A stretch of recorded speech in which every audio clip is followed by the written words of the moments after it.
Bastaria que eu tivesse respeito e humildade, foi o que disseste. Lembras-te? Sim, como eu me lembrava. Eu disse. Tu tiveste. Agora está feito. Jantius se levantou, correu porta fora e foi assentar-se nos degraus mais baixos da escada, refugiando-se no escuro. Gemma, espantada, também se ergueu para segui-lo, porém eu a detive. Não, não vás. Ele deseja estar a sós. Talvez pela primeira vez esteja realmente a sós. Cirilo estava de pé às nossas costas e os três ficamos olhando em silêncio a porta por onde Jantius se escapara. A noite da estepe embriagava-se de estrelas claras e faiscantes como pequenas labaredas azuis. Pareceu-me que era o momento de me retirar e deixei meu irmão e Gemma sós, para que alimentassem seu inocente romance. Fui me debruçar na janela, no outro extremo da sala e fiquei a perscrutar o escuro. Entre as colinas suaves, na direção de Sebastes, uma claridade baça, ao rés da terra, indicava a cidade. Prisco estava ali, preparando-se, fazendo planos para a viagem de regresso a Roma. Que fazia Otávia, naquele mesmo instante?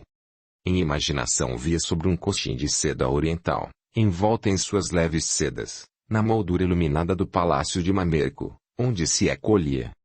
Se estivesse a conversar com Prisco, com certeza, de quando em vez, lhe ocorreria aquela história absurda e então, sem que ninguém soubesse por quê, talvez se risse. Toquei minhas roupas ásperas, olhei as cavernas de pedra que nos serviam de modesto lar.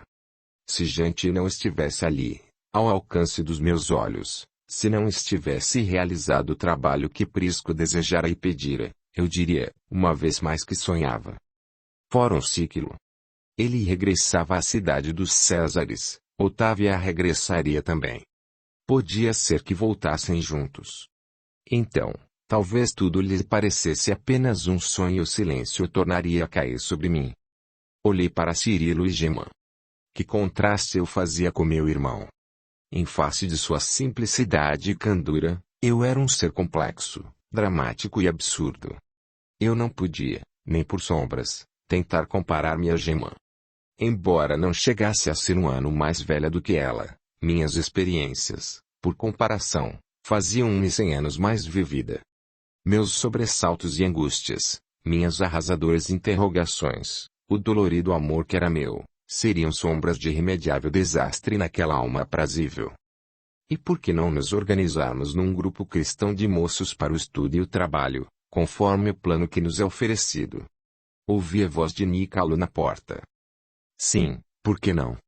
Reunindo-nos em dias certos, e se nos mantivermos fiéis aos imperativos emancipadores do Evangelho, quem sabe não lograremos conexão constante com protetores e amigos, na esfera espiritual? Para esse intercâmbio orientador já contamos com as faculdades de profetização de 2 dos companheiros. Outros surgirão. A alongar os braços e corações, no culto da verdadeira fraternidade, para com o próximo mais próximo, dissera o celestial mensageiro na noite de hoje. Não se identificou. Quem poderia ser? Quem fala em avançar para a frente, centralizado em Jesus, em favor de nossa integral comunhão com Ele, há de ser um fiel seguidor do Mestre. Em 300 anos, nossas necessidades continuam as mesmas. As advertências são e continuarão sendo, certamente, por muito tempo, talvez séculos e séculos, pela reforma íntima das criaturas e a aplicação do Evangelho através do serviço. A generosa entidade que se fez sensível na noite de hoje, retornará? Perguntou Melécio pensativamente. Sim, retornará. Eu estava de costas e me virei ao ouvir a voz de Gemma. Como sabes? Cirilo indagou. A voz de Gemma era natural e suave, ao esclarecer. Ele o diz. Está ao vosso lado, entre Anjo e Cisínio. É um jovem, como vós.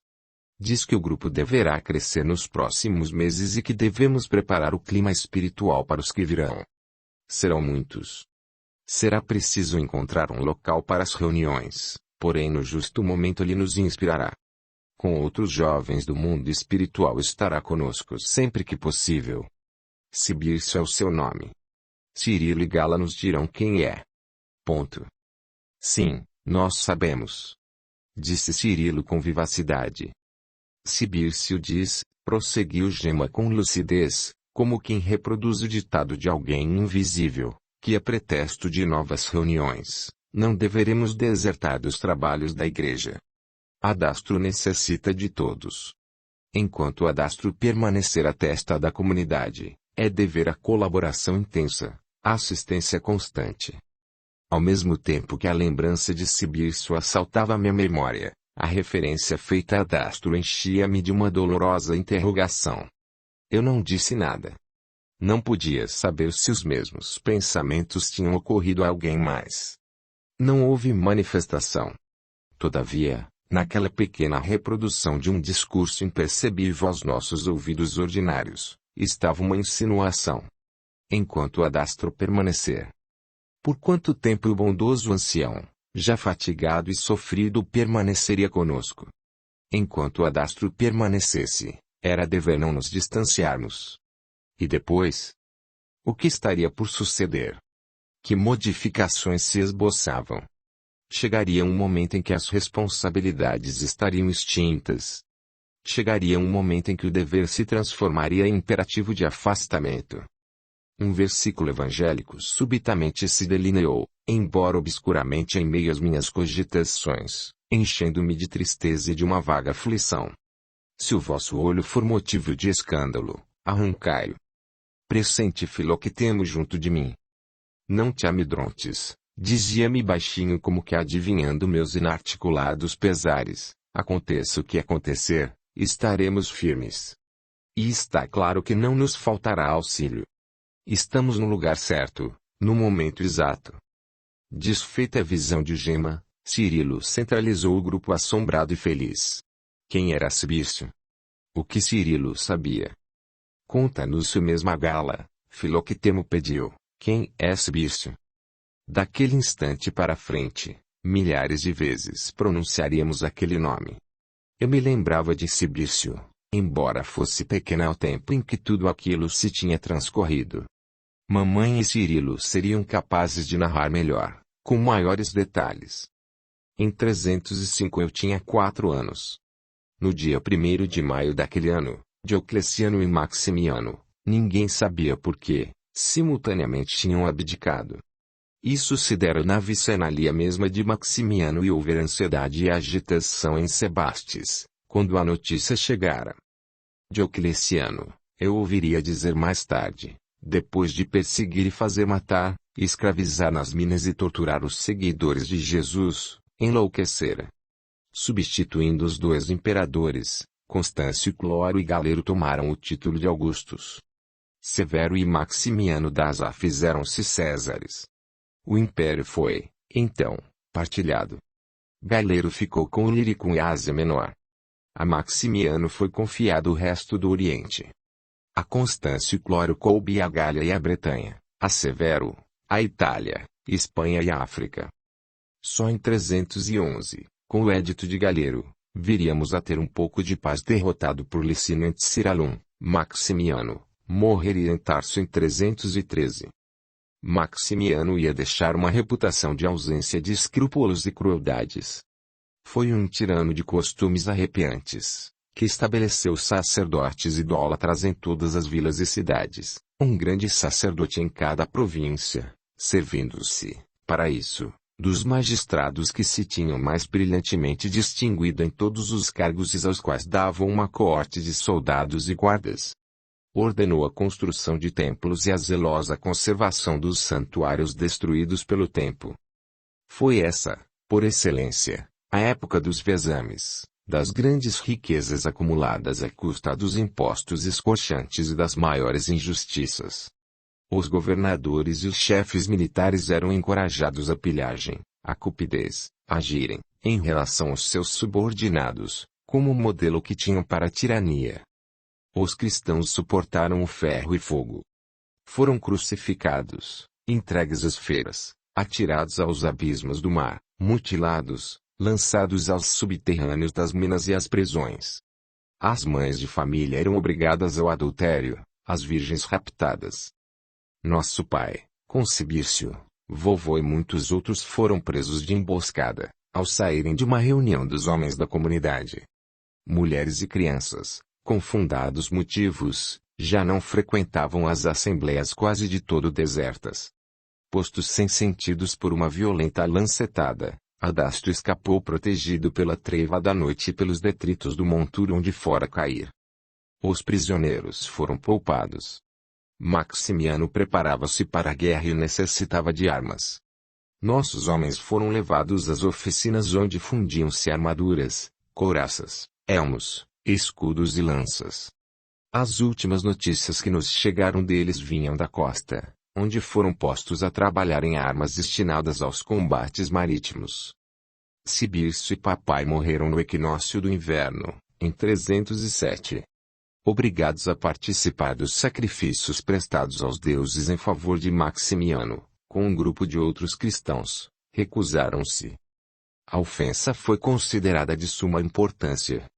O imperador estava gravemente enfermo, atacado por um abscesso nas partes secretas do corpo, por úlceras fistulosas que os médicos não conseguiam fazer sarar. Seu corpo, ao qual a glutonaria dera um excesso de graxa, oferecia um espetáculo intolerável. Muitos dos seus médicos, incapazes de tolerar o mau cheiro que transandava, foram decapitados. Outros, infelizes em seus processos de cura, atirados às ondas e mortos sem piedade. Fora preciso propiciar aos deuses e, nesse momento mesmo, os prisioneiros se negaram. Inúmeras foram as torturas imaginadas. As mulheres eram dependuradas nuas, pelos pés, depois de terem sofrido o esfolamento de todo o corpo, com unhas de ferro. Papai foi morto entre os ramos de uma árvore. Fortes galhos foram vergados e neles os seus membros atados. Depois deixaram que voltassem à sua posição normal. Muitas e muitas vezes chorei perdidamente, imaginando essa terrível separação dos membros, de um único golpe. Cibício não tinha ainda 20 anos. Mandado ao espetáculo, orando tranquilamente, intrépido e imperturbável, sofreu a arremetida de ursos e leopardos que respiravam furor e morte. As bestas tocavam-lhe as carnes, porém se retraíam. Uma força divina, inexprimível, parecia guardá-lo. Um touro selvagem, espicaçado pelo ferro em brasa fora também inócuo contra o bravo rapaz. O que as feras não puderam fazer, entretanto, um homem fez. Cibício foi degolado ante a plateia ululante e insaciável. O Ocidente conheceu a tranquilidade sob o reinado de Maxêncio. O Edito de Galero, em 311, trouxe a paz ao Oriente. Ou porque, lutando contra seus males a consciência o acusava, ou porque, vendo por detrás de Galero as mãos de Licínio e Constantino, desejosos de preparar a restauração geral pela tolerância, Maximiano se retratou. Ordenanças imperiais publicadas em todas as cidades rezavam assim.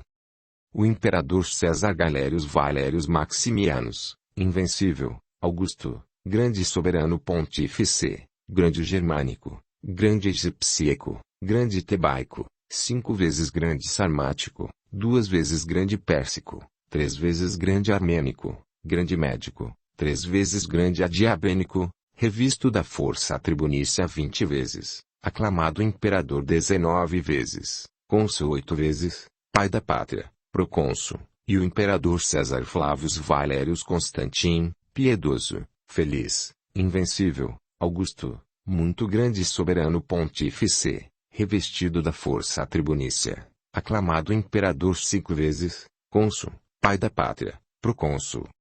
Entre as medidas que havíamos tomado para a utilidade e vantagem dos povos, queremos que tudo seja de novo considerado segundo as leis antigas e as instituições públicas dos romanos e decidimos que os cristãos que haviam desertado da seita de seus ancestrais podiam retornar ao bom senso. Mas, por suas próprias reflexões, um tal orgulho se apoderou deles que não seguiram o que havia sido estabelecido pelos homens de outrora e mesmo o que seus ancestrais haviam instituído, mas fizeram eles mesmos suas leis, conforme seus propósitos e como cada um entendia, e observaram suas próprias leis e exibiram, em diferentes lugares, loucuras diferentes. Por causa disso, Um edito de nossa parte foi exarado, para que eles retornassem às instituições de seus antepassados. Um grande número foi posto em perigo de morte, um grande número foi afligido e sofreu toda a espécie de morte. E como a maioria permanecia na mesma loucura, verificamos que não concordavam com a adoração que lhes é devida, nem aos deuses celestes, nem ao Deus dos cristãos. Considerando nossa filantropia e costume constante na virtude, pela qual temos o hábito de conceder perdão a todos os homens, pensamos que era preciso, sem tardança, estender nossa clemência mesmo ao caso presente, a fim de que os cristãos sejam tolerados e reconstruam as casas nas quais se reuniam, mas de tal maneira que não façam nada contrário à ordem pública. Por uma outra carta, indicaremos aos juízes o que lhes competirá observar. Em retribuição, conforme a nossa clemência, eles deverão orar a seu Deus por nossa saúde, a do Estado e suas próprias, a fim de que, de todas as maneiras, os negócios públicos fiquem em bom estado e que possam viver sem inquietudes em seus lares. Este edito foi traduzido, da língua romana para o grego e, em ambas, afixado em Sebastes.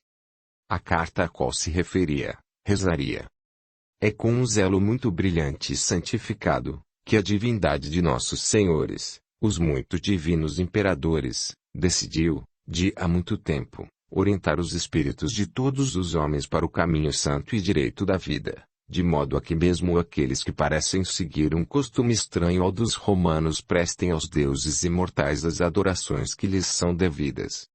Mas a obstinação de alguns e sua vontade muito tenaz os desviaram a um tal ponto que não puderam nem ser distanciados de sua própria determinação pela justa consideração da ordem dada, nem serem amedrontados pelo castigo de que foram ameaçados. Como, entretanto, sucedeu que, por força dessa maneira de agir, muitos se punham a si mesmos em perigo, inspirando-se na generosidade natural de sua piedade, a divindade de nossos senhores, os todo-poderosos imperadores, estimou que era estranho à sua própria muito divina determinação a tirar os homens, por um tal motivo, em tão grande perigo e ordenou fosse escrito à tua perspicácia, por intermédio de minha devoção que, se alguns dos cristãos estão convencidos de observar a religião de seus próprios povos, tu deves livrá-los de embaraços e perigos e não olhar como puníveis de castigo nenhum deles, por este pretexto. Com efeito, foi estabelecido, pelo curso de um tempo muito longo, que eles não podem ser persuadidos por nenhum meio a renunciar a uma conduta tão opiniática.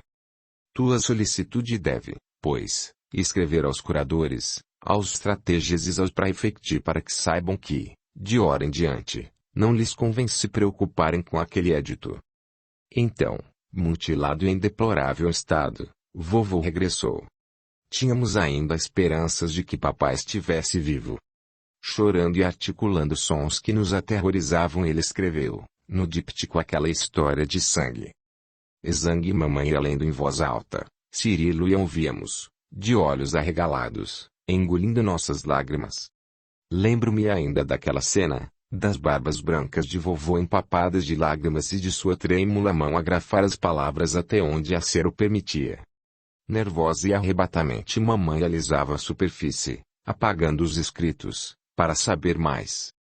Querias saber de Cibício, disse eu a Filoctemo, e terminei por informar-te acerca de papai e vovô. Ele estava de cabeça baixa e não me respondeu de pronto. No breve silêncio ouvi o pio de uma ave noturna lá fora e, muito longe, o escachoar das águas amarelas do Alice.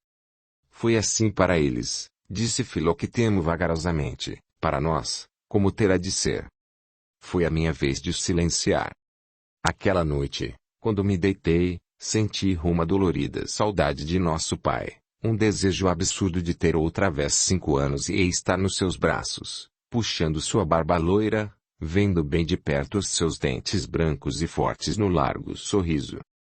Quando adormeci, sonhei com Prisco.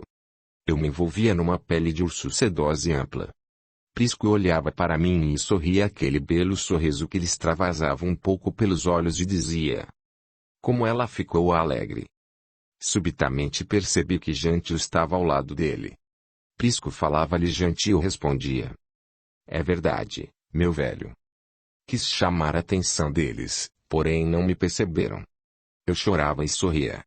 Prisco voltou-se para mim e ofereceu-me um ramo de flores. No sonho ele dizia: "Toma-as, com amor." Eu as tomava, porém, no momento seguinte estava depositando-as sobre um monte de terra fofa.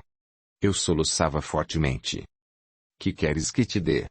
Uma voz me perguntava. E eu respondia: "A candeia." Acordei com o rosto molhado e tive medo de tornar a dormir. Capítulo 12. Os dias passavam celeremente. O outono já se fazia mais e mais sentir. Os primeiros sopros de ar frio percorriam as estepes, amarelando os rododendros, as capas e juníperos no vale raso do rio. Na plantação, vovô e Cirilo acionavam a nora mais vigorosamente, pois os cachos da videira em breve sazonariam. As figueiras exibiam seus frutos já grandinhos, as pequenas plantações de cevada e trigo exibiam seus pendões promissores. A estepe se fazia mais triste no outono, antecipando os dias e as noites longas do inverno, com os grandes ventos assoprando. Com o desaparecimento do pouco verdor existente, aquela impressão comum de desolação em tonalidades mil de marrom e castanho avermelhado se tornava mais intensa. Os cabeços de pedra, a terra, a água do rio, a cor dos gaviões e das codornizes, nossa pele, se identificavam.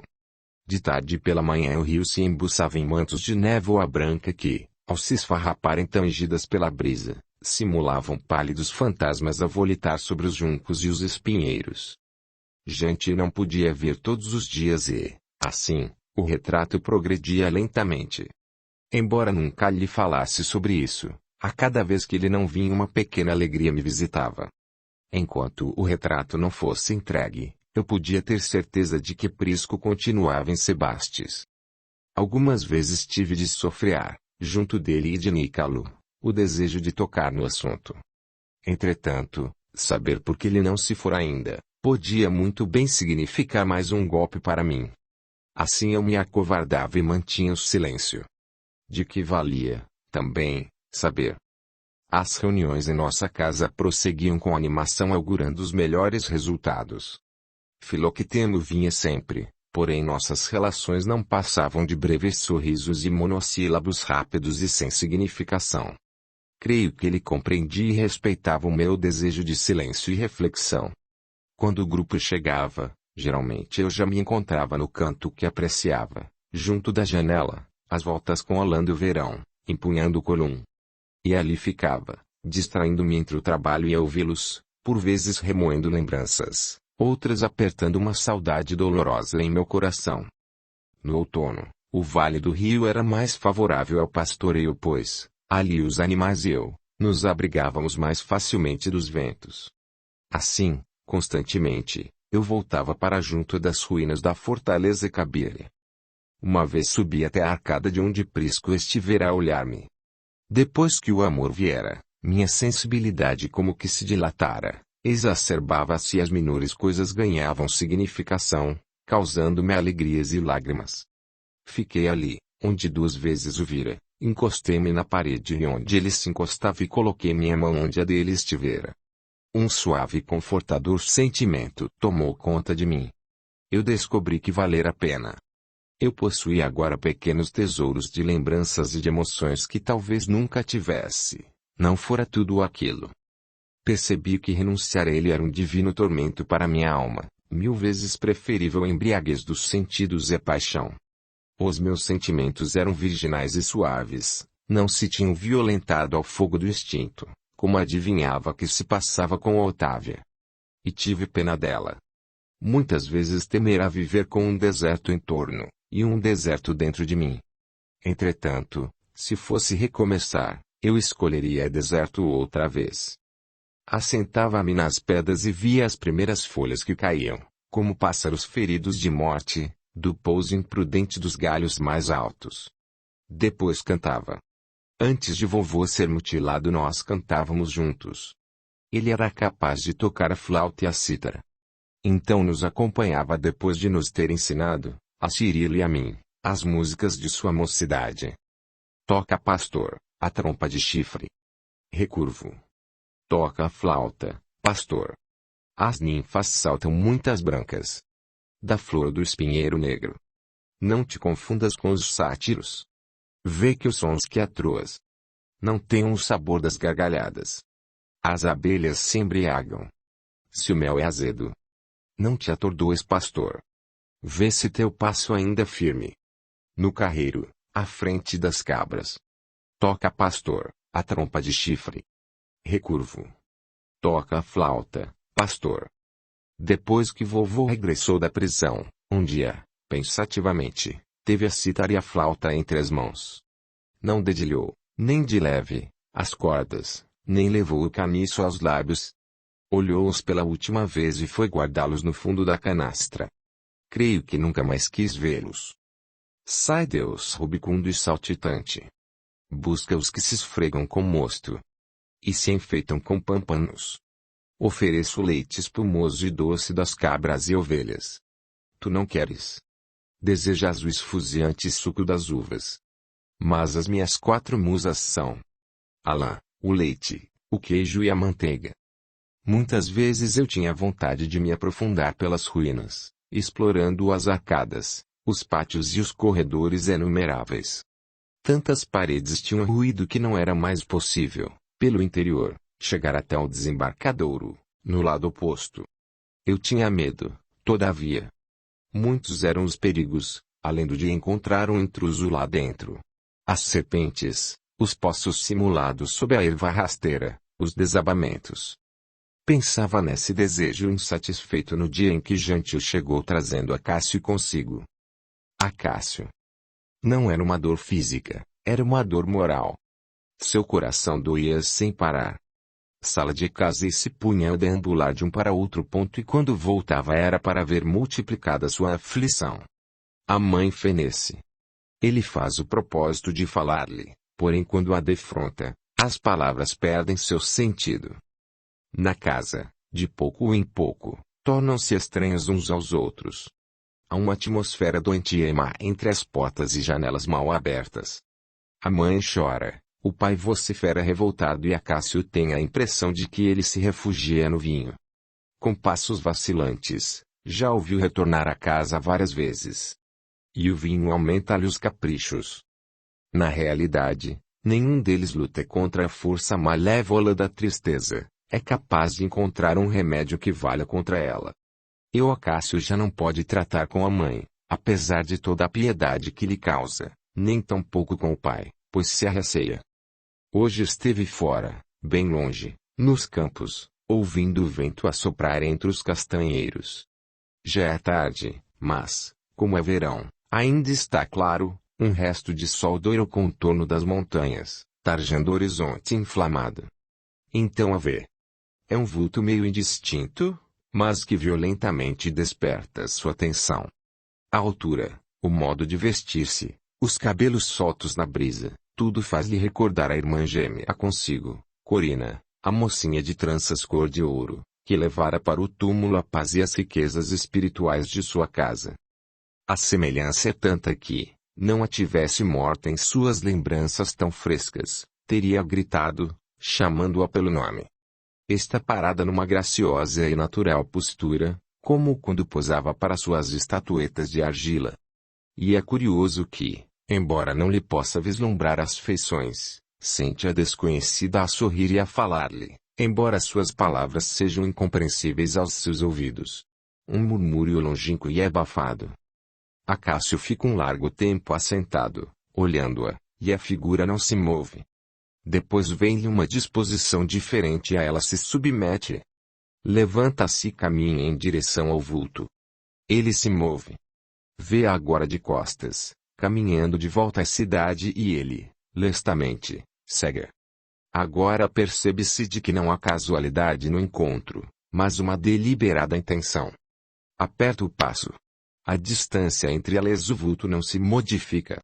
E mesmo pelas costas pode mencionar dezenas de semelhanças com a jovem morta. Caminham entre as casas da cidade, já é noite. O espaço entre eles, de pouco em pouco se encurta. É possível o encontro com sua irmã, com Corina. Um misterioso detalhe apenas necessita contribuir para a aproximação. A moça entra por uma porta. Acácio irá vê-la. Mas este primeiro pátio está vazio, também o segundo. Acácio se encontra num recinto onde muitas pessoas, em respeituoso silêncio, ouvem um homem que começou a falar. Bem à sua frente, mas ainda de costas, está a jovem. Entretanto ele não pode se aproximar mais. Entre bancos estreitamente aproximados, não sabe como ela fora lá parar. Acácio fica a vigiá-la. O homem fala de Jesus, o carpinteiro judeu que, até bem pouco, movimentava o poder público em medidas enérgicas de proibição e castigo. Mas pouco lhe importa a cautela nesse momento. O orador, com simplicidade e emoção, descreve o quadro da volta daquele a quem chama Senhor e Mestre, das sombras do túmulo para o reencontro dos companheiros perplexos. A descrição é empolgante. Esperança e alegria palpitam em ânsias de luz no peito da mulher no horto chamado das Oliveiras. Acácio deixa-se empolgar. Suas emoções se sucedem, sempre diversas e, sobretudo, repousantes e benignas. No júbilo do instante em que a morte é vencida, o relator recorda antigos momentos de pregação, entre frases que enxugam lágrimas e curam feridas. Acácio sente que o pranto borbulha nos seus olhos e, como que a pressentir sua emoção, a desconhecida se volta. Acácio não se surpreende quando seus olhos encontram os de Corina. Havia de ser ela. A irmãzinha sorri-lhe e, como a assembleia se concentra em preces, em lágrimas abundantes, ele cerra os olhos ante a formosa e reconfortadora visão. Participa da vibração contrita e sabe que, ao descerrar as pálpebras, a visão estará apagada. Mas, que importa? Ela trouxeram a Ilha da Esperança. Agora estavam juntos num destino comum. A mensagem é clara. Neste no outro lado da vida, eles seguirão a Jesus. Era um jovem de cabelos cacheados que Jântil viera conhecer no mercado de artefatos, em Sebastes. Acácio era ceramista e procurava, no Vale do Alis, o tipo de argila que necessitava para seus trabalhos. Dividimos nossos farnés e comemos junto à beira do rio. E, como ele se desencantasse da pesquisa daquele lado, pusemo-nos a conversar. Ao contrário de Jântil, era prosa, rico de adjetivos, risonho.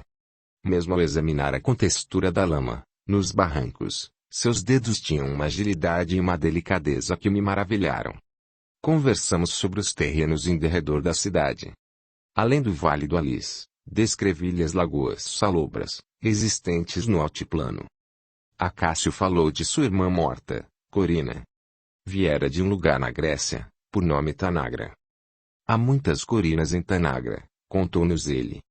Em verdade orgulhamo-nos da maravilhosa mulher, a poetisa que se chamou assim. Eu silenciei escondendo minha ignorância e fiquei a ouvir a descrição do túmulo da poetisa venerada pelo povo, da qual Acácio pôde reproduzir um verso extremamente belo, que falava dos delfins do grande mar. O grego, movimentando entre os dedos um bocado de argila dourada, inconscientemente moldava-o. Ofereceu-me o resultado. Era uma bonita forma, porém não era um delfim como eu imaginara. Era um peixe simplesmente, num bonito movimento, de cauda erguida e barbatanas arrepiadas. Mas, não é um delfim. Eu exclamei. E de súbito fez-se claro em meu espírito. Fui explícita demais. Isto é um peixe. Tu és um cristão. Acácio empalideceu. Jântil voltou-se rapidamente para nós e eu percebi, corando, que não estava sendo razoável. Os dois somos cristãos também, não te assustes. Houve um breve silêncio e, de repente, Acácio deixou escapar uma estrondosa gargalhada. Eu e Jântil, entretanto, o olhávamos sem compreender. Não és um cristão? Perguntei com leve irritação. Ele balançou a cabeça confirmando e seu riso se fez tão contagiante, que o acompanhamos num coro de gargalhadas. Havia já tempos que não me ria assim e o esforço fez-me bem. Eu sentia o sangue fluindo-me nos pulsos, meu coração batia com força. Creio que o motivo da hilaridade fora antes o meu susto, depois o dele. Acácio mostrou-nos, retirando-as do cesto de materiais, alguns exemplares de trabalhos seus.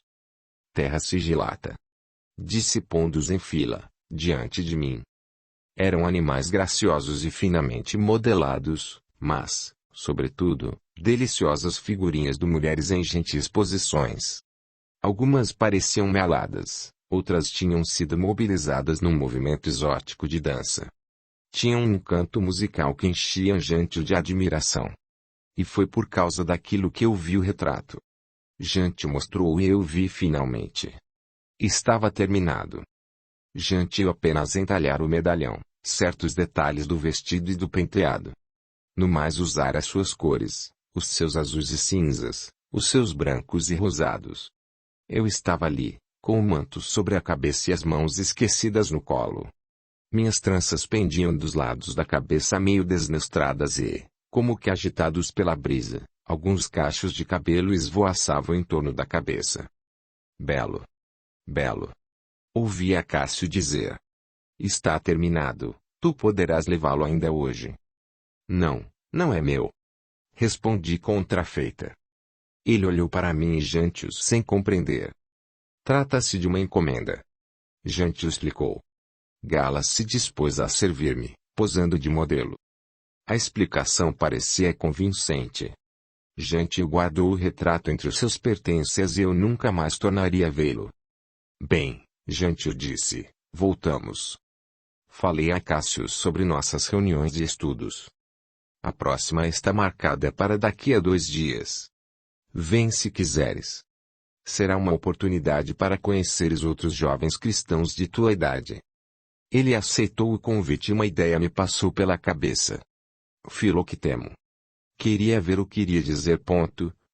Iremos juntos. Ouvi Jantio dizer.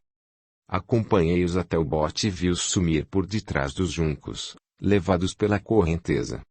Como, então, o retrato estava pronto? Se Prisco esperava por ele, já podia partir. Mas, estaria em Sebastes? Meu coração dizia que sim. De outro modo Jantio teria dito alguma coisa, por exemplo, que necessitava conseguir um portador para mandá-lo, ou outra qualquer coisa no gênero. Entretanto, Prisco estava ainda em Sebastes e eu deveria tornar a vê-lo ainda no dia seguinte. Eu estava no lugar mesmo onde Jantio costuma encostar e Corona pôs-se a latir excitadamente. Zanguei com ela e insisti para que se calasse, pois eu nada via. Então, um pato assustado bateu as asas por detrás dos juncos e voou à superfície das águas. Movendo-se bem junto à margem, Prisco surgiu aos meus olhos num pequeno bote. Fiquei imóvel, acompanhando o ritmado mover dos remos espadanando a água barrenta. Corona ganhia e saltava em torno de mim. Ele começou a afagá-la e a falar-lhe baixinho. A saudade e o carinho do animal, os curtos latidos de alegria, os seus olhos humildes e cheios de devoção trouxeram-me lágrimas aos olhos. Prisco ergueu-se e ficamos um diante do outro sem atinar com o que dizer. Mas no seu olhar sério havia um brilho desesperado. Eu adivinhei. O retrato trouxera-o. E foi o que me disse quando subimos o pequeno trilho e fomos nos assentar ao céu aberto. Deitada aos pés de Prisco, Corona comprazia-se em lamber-lhe as mãos que, distraidamente, ele deixava ao seu alcance. Seria bom se pudéssemos reagir como os animais, ele disse. E o sangue pôs-se a latejar-me nas têmporas. Não, eu respondi. Como homens, mesmo apesar de tudo. De nós 3, apenas Corona pode viver o seu instante de integral alegria. Eu olhava fascinada para ele. A saudade, a tristeza, apurara-lhe os traços e sua beleza era como um morno clarão que desejaria fazer meu e não podia. Nossas vozes soavam abafadas de emoção. Eu disse. Sempre te vais, então. É melhor. Sua agoniada indecisão se fez clara para mim, tão clara como se ele a confessasse com suas próprias palavras.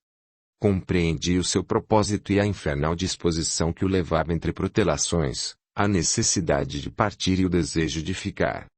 E subitamente, como que tangidos pelos mesmos pensamentos, compreendemos a inutilidade de separar o nosso mundo íntimo exaustivamente cheio de interrogações e aceitamentos, e o mundo exterior com seus longos silêncios. Já não nos queríamos calar um à frente do outro, mas nos deixar embalar pela onda de amor que nos empolgava. Assim, com palavras simples, confessamos-nos o nosso amor. Ele falava, eu falava. Olhava para ele e sentia mil sós dentro de mim. Prisco envolvia-me em seu olhar melancólico e eu pensava: agora vamos nos atirar um nos braços do outro e chorar perdidamente. É isso que vai acontecer, pois assim sucedia com Cirilo, quando éramos meninos. Mas, ao contrário, nós nos imobilizávamos sérios e sem gestos, apenas a nos fitar. Poderíamos passar o resto de nossas vidas assim, se tal fosse possível. Sim, amo. Amo. Ele repetia, às vezes. E eu pensava: estou aumentando a coleção de espinhos que guardo em meu coração. Ele tinha as mãos caídas e os olhos baixos. Eu senti um vago sentimento de culpa. Quis romper de vez com a barreira do meu bom senso e repetir também 1000 vezes o quanto o amava, mas ao tocar de leve a mão dele, a emoção perturbou-me. Por favor, perdoe-me. Perdoe-me, eu disse baixinho, com as lágrimas a correr. Prisco ergueu para mim olhar onde havia espanto e temor. Não penses e nem nunca digas isso. Nunca mais. Nossas mãos se apertaram, firmemente, e um maravilhoso fluido fez-nos estremecer. Antes que eu parta, deves saber tudo. Pode ser horrível, mas precisas saber. A verdade será tua aliada quando tiveres de recordar, e te será mais fácil compreender. Pobre Gala. Pobre Gala. Eu me voltara ansiosa e expectante e fitava de olhos muito abertos o seu rosto, onde as escuras sobrancelhas nervosamente contraídas eram como asas de corvos prestes a desatar voo. Mas, nesse mesmo instante, a trompa de vovô chamou-me. Uma vez mais nos esquecêramos do tempo. Eu precisava, entretanto, saber. Minha curiosidade de mulher se soltara. Dize. Dize. Pedi com insistência. Agora é tarde. Ele respondeu com desânimo. Há muito para dizer, é preciso tempo. Eu voltarei. Quando? Quando estiver seguro de não ser visto. Alugarei o bote outra vez. Longe de mim, não corras perigo, ou, pelo menos, não corras tanto perigo. É tão sério assim? Quem se responsabilizaria por um insano cuja forma de loucura fosse a crueldade e o assassínio? Ele estava pálido, sua expressão dura e pesada. A trompa soa pela segunda vez. Deves ir. De mãos dadas, seguiu até o bote. Voltei para casa e vi transcorrerem as derradeiras horas do dia. Caiu a noite e as sombras me pareceram frígidas e espessas. Eu acompanhava os movimentos domésticos e outra vez me parecia surpreendente que a vida de todos corresse tão placidamente. Lá fora, de inopino, a lua cheia se levantou e esparziu pela estepe um clarão avermelhado de incêndio. Antes que eu parta, deves saber tudo. É horrível, mas deves saber. Enquanto me despia, repeti essas frases e separava as palavras, tentando descobrir a misteriosa significação que cada uma delas pudesse ter. Se ao menos eu pudesse falar a alguém. Mas não ousava, era preciso guardar reserva e proceder cuidadosamente.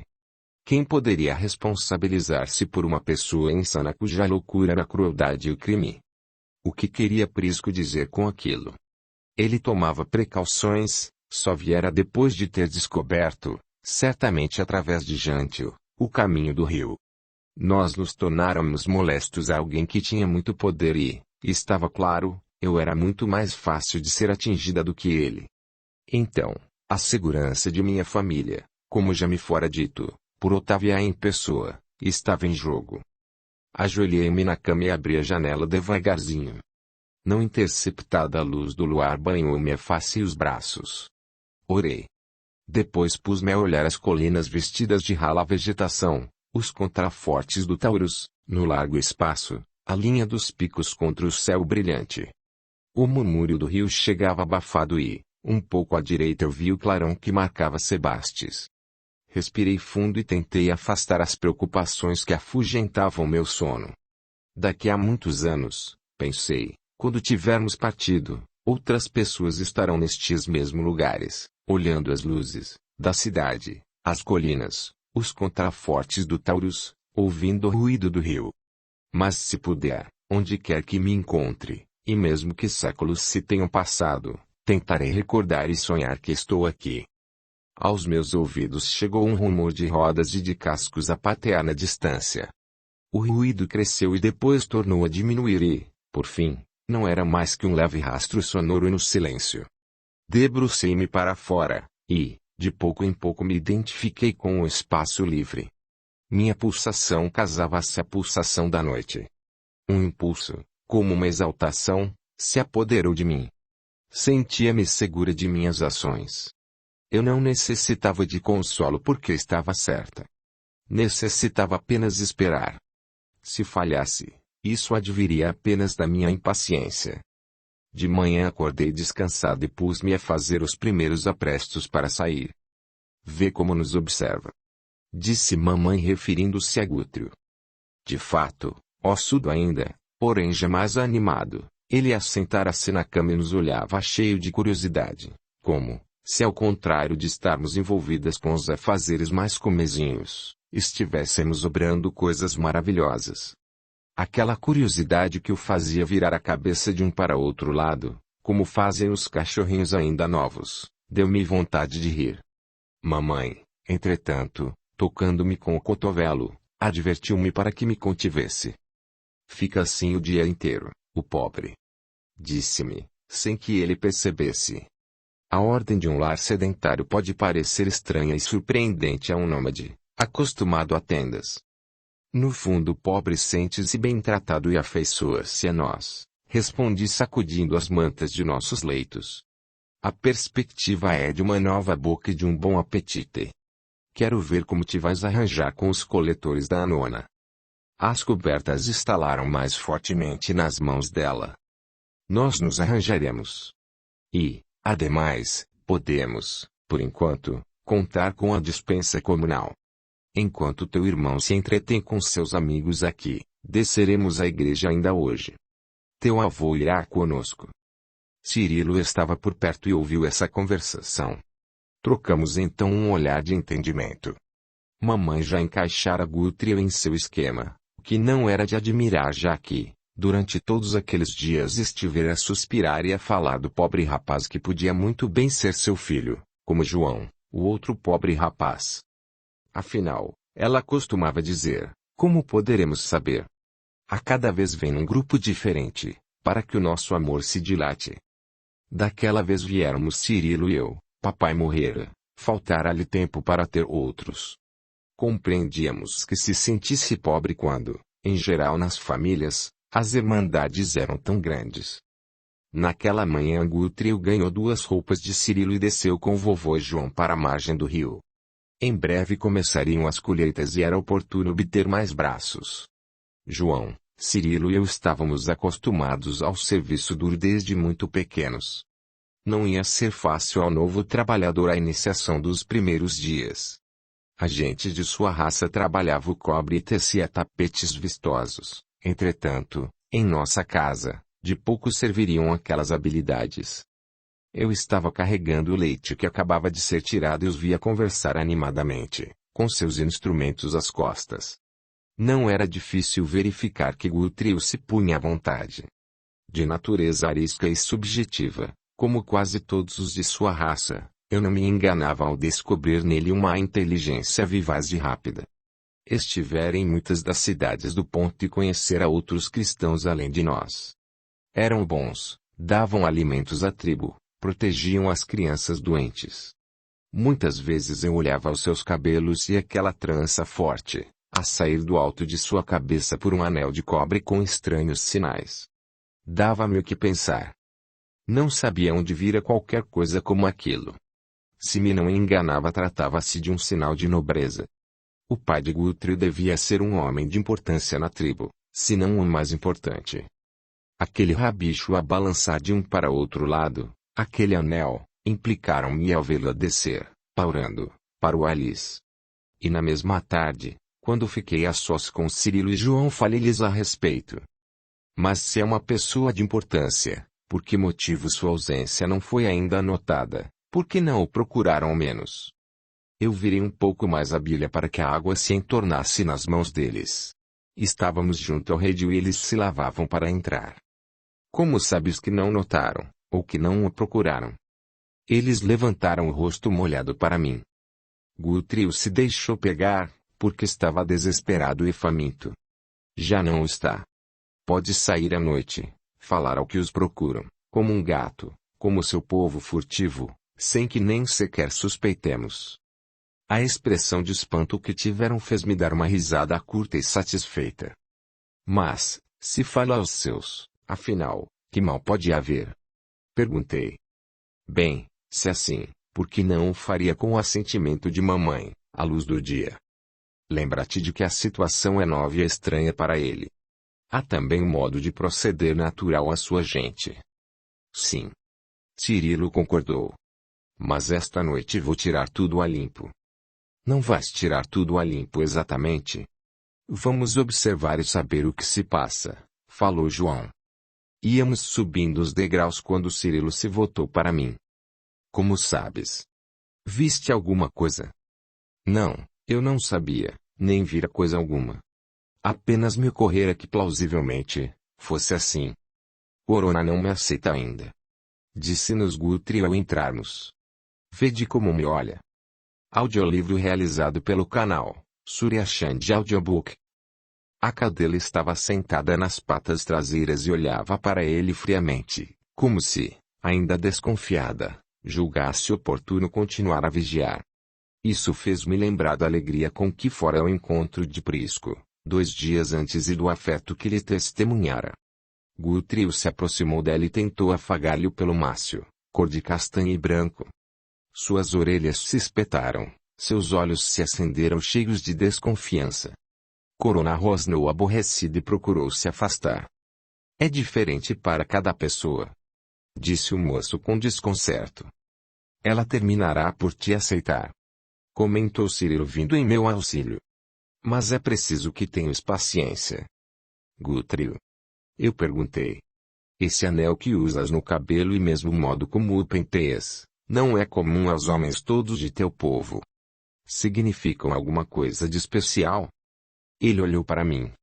Seu olhar era lento e sincero. Trata-se de um sinal, disse. Guthrie percebeu a curiosidade pintada em nosso rosto e por isso, mesmo sem que perguntássemos mais, prosseguiu. Do sinal do filho do chefe. Do rei. Retive a respiração. Ele era, pois, o filho do rei, o príncipe. No pequeno silêncio que se fez, Cirilo estalou os dedos, chamando Corona. Chega-te aqui, disse a Guthrie, querendo, certamente, provar que aquele assunto não importava e nem era de nosso interesse. Vamos fazer a primeira tentativa de restabelecer tuas relações com ela. Ele, em primeiro lugar, pôs-se a afagá-la. Depois fez sinal para que Guthrie o tocasse. A cauda da cadela, que balançava de um para outro lado, com alegria, se inteiriçou. Cirilo, entretanto, começou a falar com ela, entre curtas frases, afagando-a e dando-lhe tapinhas afetuosos. O resultado foi que, afastando-se dali a pouco, vimos que Corona suportava o contato com Guthrie. Valha-nos Deus, disse João assistindo à cena. Corona dormitava e permitia que Guthrie coçasse, brandamente, o seu ventre mosqueado. Acácio veio com Jântio. Aproximei-o de Filoctemo e disse muito séria, mas fingindo brincar. Tu aceitas? Filoctemos sorriu e bateu amigavelmente nas costas do grego. Em verdade inteiramente. Nós nos rimos e, embora levando tudo à conta de uma graça, Acácio riu-se também. Hoje não estarei convosco. Expliquei. Acompanharei mamãe e vovô à reunião da igreja. Há um estudo especial para esta noite? Acácio perguntou. Sim, Paulo aos Filipenses. Os primeiros passos apenas. Nunca vos ouvi falar de Paulo. Disse Guthrie com timidez. Não era um dos seguidores imediatos. Sim, porém não um companheiro direto do mestre. Filoctemo e Acácio puseram-se a explicar-lhe alguns dos episódios dos Atos. Guthrie acenava perplexo com a cabeça. Então, sentindo-se nascer de novo, depois de ter conhecido a Cristo, para iniciar a nova vida, rompendo com seu passado, escolheu um novo nome. Ah, sim. Fez Guthrie pensativamente. Já estavam quase todos em nossa casa quando saímos. E ainda hoje, fechando os olhos, posso rever a figura de Guthrie, assentado à minha frente, insulado numas faixas de pensamentos que não podíamos partilhar. Quando regressamos, embora os outros já tivessem partido, ele, João e Cirilo ainda estavam de pé.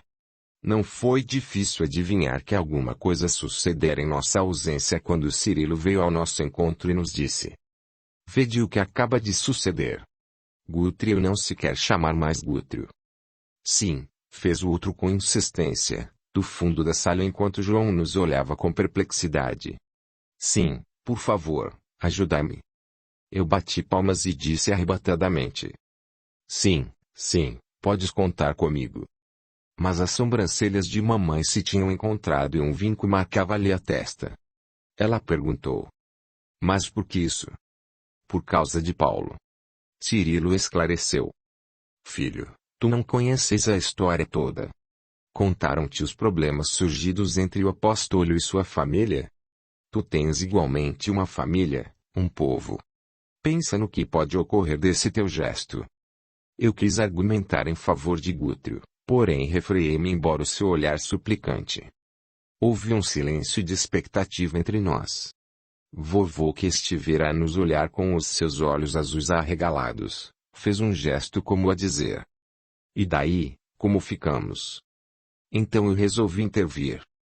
"Se Guthrie deseja ter um novo nome e uma nova vida," eu disse com convicção, "não sei que mal possa haver nisso.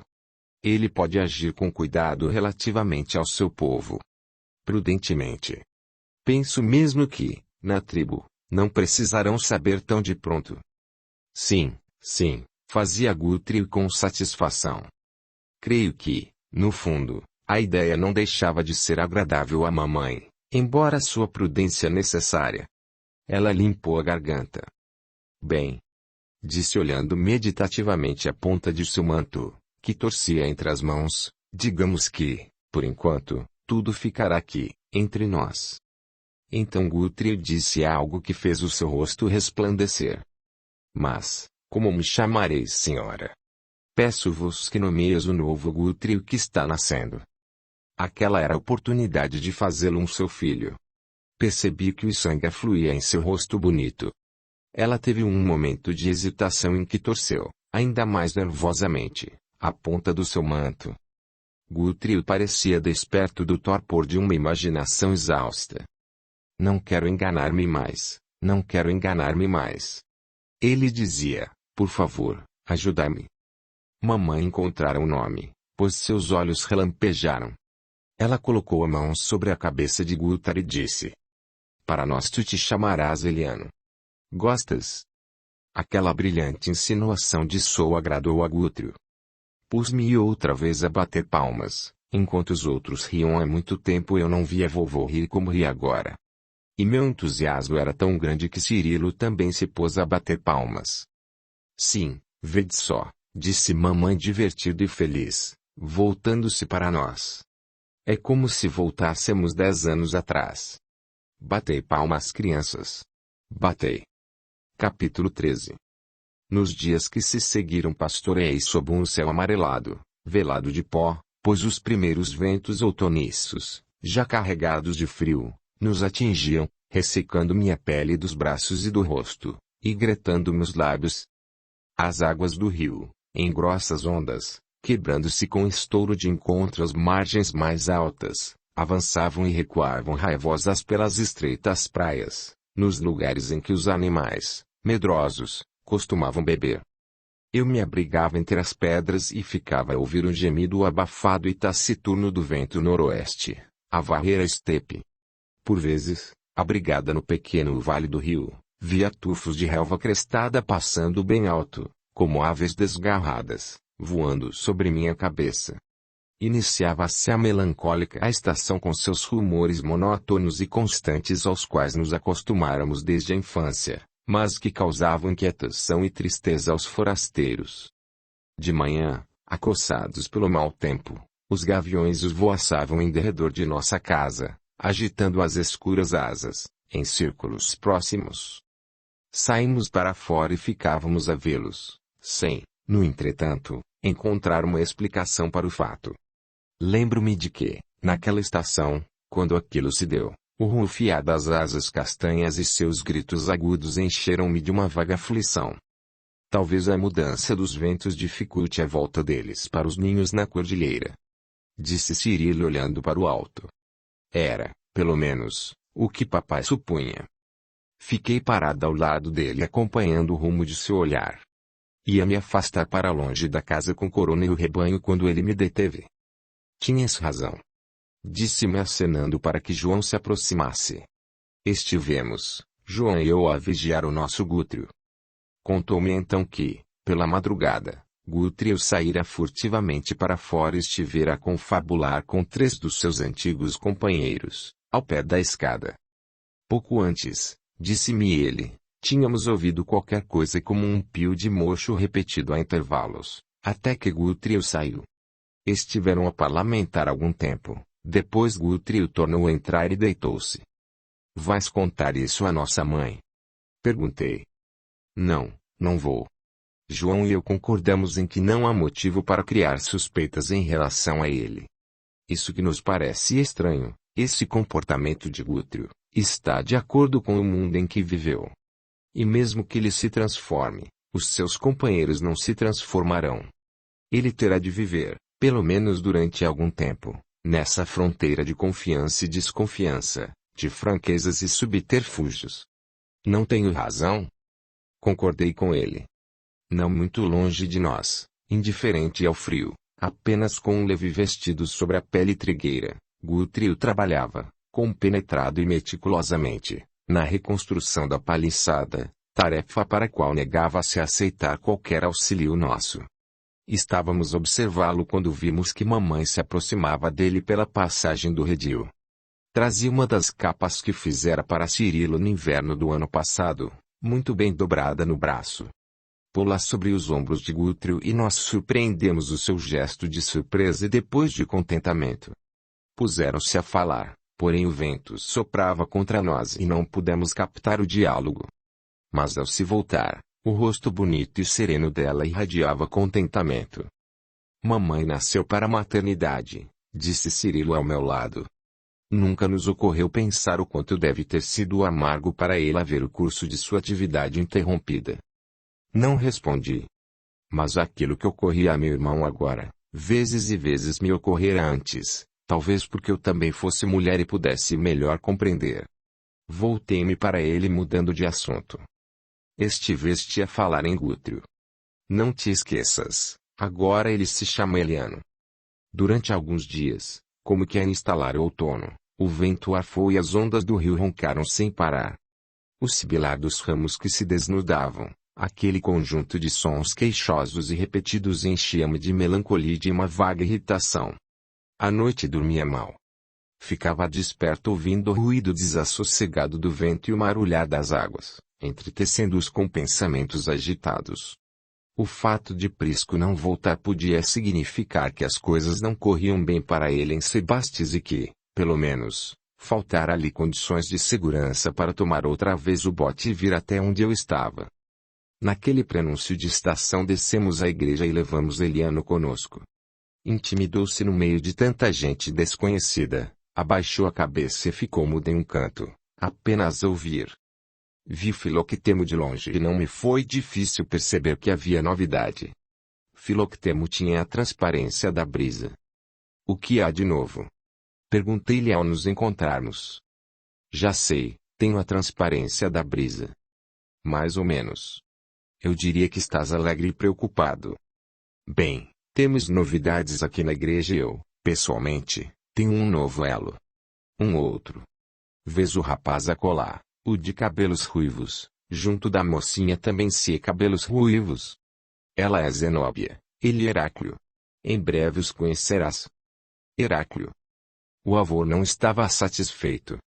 Para ele os criados da casa eram pessoas broncas, levianas e perigosas. O avô também desconfiava.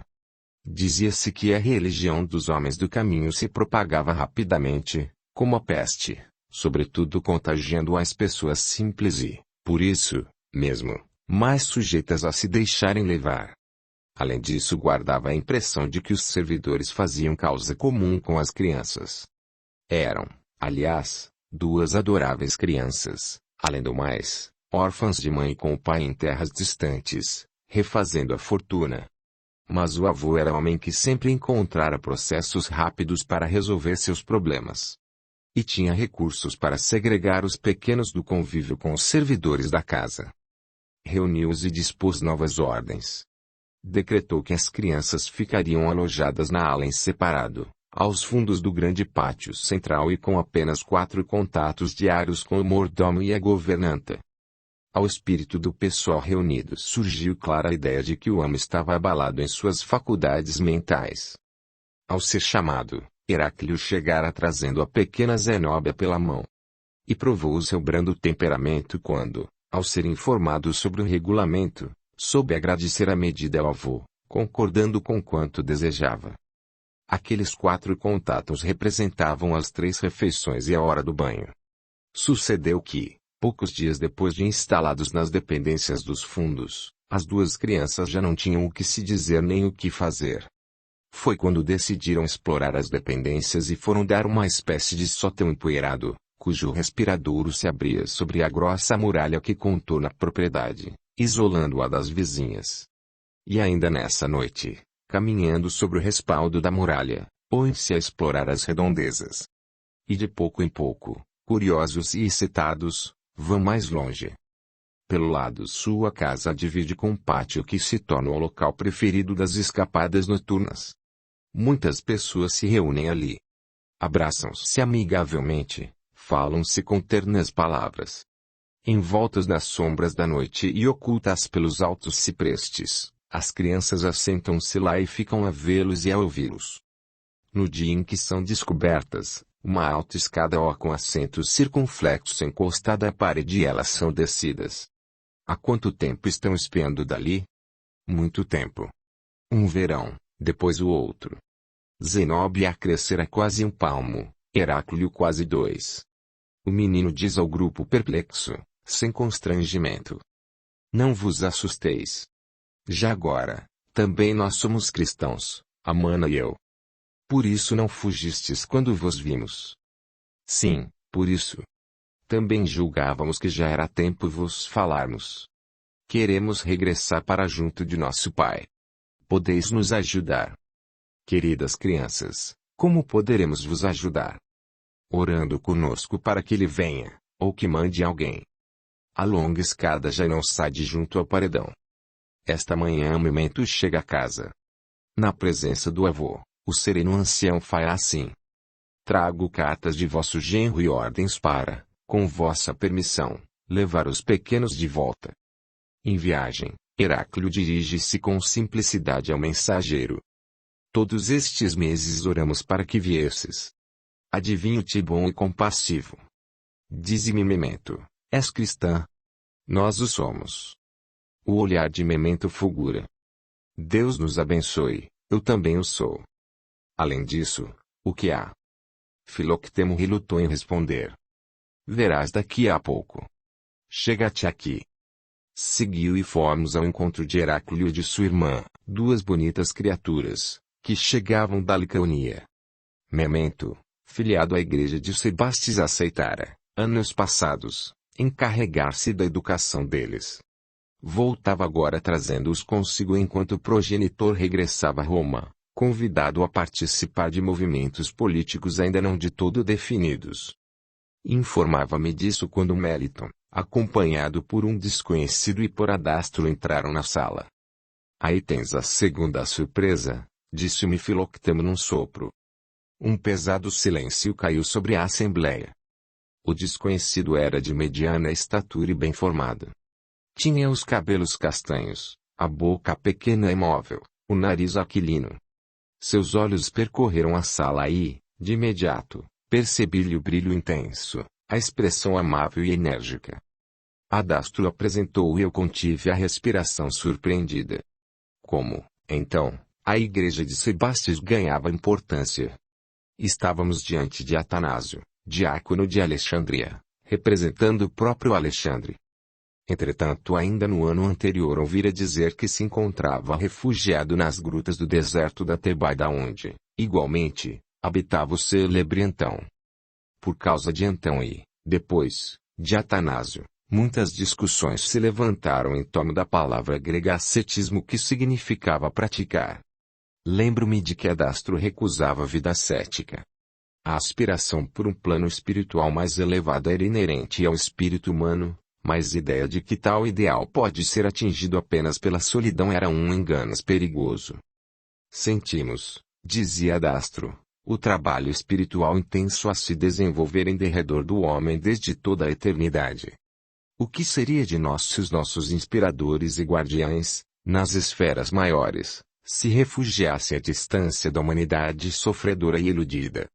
Se Jesus recusasse o contato com a massa, seus próprios seguidores optassem pela solidão egoísta e improdutiva. O sentido de treinamento espiritual da alma para as disputas contra as tentações da natureza animal também é incompatível com o próprio exemplo dos nossos sublimes antecessores. A natureza animal do homem é vencida na prova, na vigilância, na força irresistível do trabalho do amor entre as criaturas. Shiva, o deus hindu da destruição e da restauração, dava um exemplo da vida ascética. Buda passara 7 anos de solidão e silêncio sob uma figueira.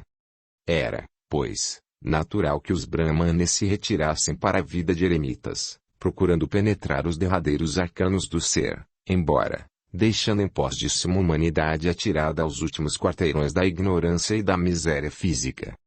Enquanto, nos picos dos Himalaias, os monges e monjas budistas cantavam suas imortais canções de serena sabedoria, nos vales erguiam-se os gemidos dos perseguidos, dos agonizantes e dos famintos. Os padres do deus Serapis, no Egito, eram ascetas e furtavam, ao homem, o conhecimento das verdades a que eram iniciados. Os essênios eram ascetas e Jesus pregou à distância deles. Os silêncios e as solidões de Jesus eram os rápidos instantes da prece. Afora disso era vivência, ação ininterrupta como herança que destinaria aos seus seguidores. O exemplo de dinamismo da própria criação é um chamamento. O sol não para, as plantas, se detêm morrem, a água, parada, ganha miasmas mortíferas. A ordem era o trabalho produtivo com vistas ao bem geral. Adastro, como todos nós, repelíamos a união mística com Deus, atingível pela solidão e graças a um modo ascético de vida. Assim sendo, fixei com desconfiança Atanásio, e quando o meu olhar encontrou o de Filoctemo, percebi que nos entendíamos. Atanásio nos disse que a mais importante e difícil tarefa da época era fortificar a igreja. Esse fortalecimento, entretanto, dependia da formulação de um dogma definitivo só ele capaz de garantir a difusão universal e a permanência da fé. Mas uma controvérsia, uma divergência ameaça dividir a igreja e venho apelar para vós. Basicamente a questão é esta. Devemos considerar Jesus Cristo como um Deus que assumiu forma humana ou simplesmente como um homem que atingiu uma perfeição quase divina? Com vigor e vitalidade, pôs-se então a defender a doutrina da identidade de Deus e de Cristo, trazendo, em apoio da tese de que Deus Pai e Deus Filho eram um só, as próprias palavras de Cristo. Eu e meu Pai somos um. Para nós, entretanto, que saímos de uma igreja grega com toda a sua clareza racional, a identidade não nos parecia mais do que uma loucura, e assim pensava eu a ouvi-lo, por vezes corando atribulada, e enervada, outras experimentado a sensação de estar envolta por sombras, aterrorizada, arfante, envolta num frio mortal. Aquele assunto, eu saberia depois, apaixonava o mundo mediterrâneo, porém só agora nos era proposto claramente exigir o nosso pronunciamento, a nossa decisão. E não era difícil perceber que também nós nos envolveríamos nos acerbos sentimentos que uma importante causa em jogo pode levantar. Mas, naquele instante apenas um profundo desalento se apossara de mim. Se permitirmos que a rios e os céus levem a melhor, Os sublimes ensinamentos do Filho de Deus se reduzirão a uma dessas doutrinas éticas que rapidamente passam com os ajustáveis padrões da moralidade. Somente um Deus pode manter o coração dos homens e exercer seu poder de redenção, alívio e bênção dos fiéis. A alegria jubilosa da fé cristã não nasceria se Cristo fosse apenas um homem. Não haverá, então, nem ressurreição nem milagre do Espírito Santo, nem graça, nem sacramento, nem redenção. Não há misericordiosa Mãe de Deus. A fé em Jesus Deus precisa se tornar o credo dominante. Mas formidáveis obstáculos estão no caminho de nossa vitória. Arrius estava no caminho daquela vitória. Atanásio, Arrius, todos nós estávamos sobre a pedra da esquina. Cristo é um homem. Cristo é Deus. A verdade é razão. A verdade é mistério. A Escritura prova que só há um Deus. A Escritura prova que Cristo é Deus. O próprio Atanásio forneceu-me os elementos para apreender o pensamento de Arrius. Estribando-se na autoridade de certas passagens das Escrituras, Arrius insistia em que só Deus era incriado e eterno e concluía disso que Jesus tinha de ser uma criatura de Deus e, como tal, sujeito às leis de instabilidade e de transição. Eu não precisava mais do que isso para minha definição. Entretanto Alexandre excomungara Arrius e Atanásio exigia obediência ao patriarca alexandrino. Arrius reagira, solicitara aos mais prezados chefes das igrejas orientais, entre eles Eusébio de Nicomédia, que examinassem seus ensinamentos, conseguindo por esse exame a sanção e o apoio deles. Homoousion sugeriam os elementos de conciliação, sugerindo iguais em essência. Homoousion corrigiam os arianos, semelhantes em essência. Aquele I, a menor letra do alfabeto grego, era, ela sim, o símbolo da esquina. Uma direção ia ser escolhida e dela dependeriam os séculos. A eloquência de Atanásio tinha o poder da fascinação. Acreditamos, dizia ele, em Deus Padre Onipotente, Criador das coisas visíveis e invisíveis em nosso Senhor Jesus Cristo, Deus de Deus, luz de luz, verdadeiro Deus de verdadeiro Deus. Apelo junto de vós pelo Cristo Deus sobre o Cristo homem, apelo junto de vós pelo mistério sobre a razão. Como depois eu verificaria, Atanásio era desnorteante. Era intrépido e tinha a habilidade de um capitão, porém era afável de modos e agradável na conversação. Sua imaginação era fácil, seu espírito vivo e penetrante, porém era também, no fundo, um homem frio capaz de perceber o momento exato para avançar ou para recuar. Sua intuição era clara, mas era também obnubilada, de outra forma não esposaria o que se me afigurava o fracasso do homem em face do Evangelho. Eu estava renunciando aos sonhos de minha juventude, às esperanças mais doces de minha vida por minhas ideias.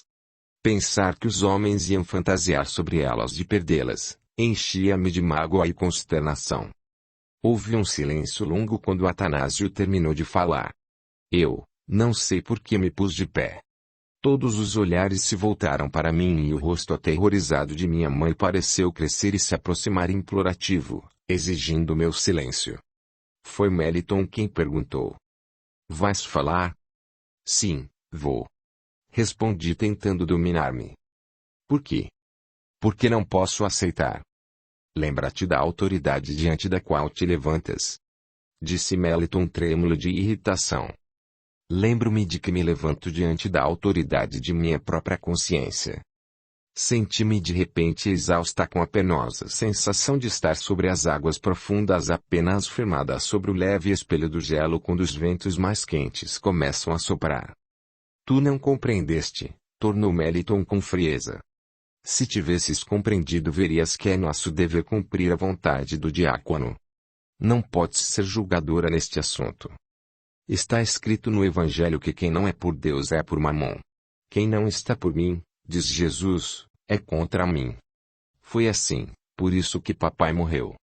Falo por seu sangue derramado no testemunho. Afrontas o diácono, deverias ter te levantado para rogar um conselho. Só os loucos solicitam conselhos que não estão dispostos a seguir. Minha voz era distante, apagada e sem brilho. Filoctemo levantou-se, veio em meu socorro. É leal que tudo falemos, disse com calma e tranquilidade, enquanto nos franqueiam a palavra em face de todos os irmãos. E o que mais tereis a dizer? Indagou Meliton entre aborrecido e irônico. Tu és livre, como todos, de seguir a Igreja Universal. Não podes estabelecer planos relativamente à Igreja de Cristo, Meliton. Ela não nos pertence. Os homens poderão construir edifícios conforme o seu gosto pessoal e intitulá-los igreja. Dessa poderão dispor ao seu talante. Poderão também constituírem-se em organizações partidárias a serviço de seus interesses materiais e a isso também chamar igreja. Aqui também o seu arbítrio poderá imperar. Paulo, na Epístola aos Gálatas, diz que é Jerusalém que há de cima, a qual é mãe de todos, é livre. O espírito sectarista e orgulhoso dos homens poderá soprar como rajadas do fanatismo sobre as instituições apelidadas igrejas, na terra, transformando-as até em templos de nova idolatria ou mesmo em feiras públicas. Além da esfera obscura da matéria, porém, resplandece o templo soberano do invisível da Igreja Rei. É augusta e livre. Só essa Igreja é universal. Houve um momento de silêncio durante o qual eu ouvi o tropel de meu coração. Meliton voltou-se para os assistentes e disse-lhes enrubescido de cólera. Atanásio clama contra a impiedade, a invigilância e contra Arrius e seus seguidores.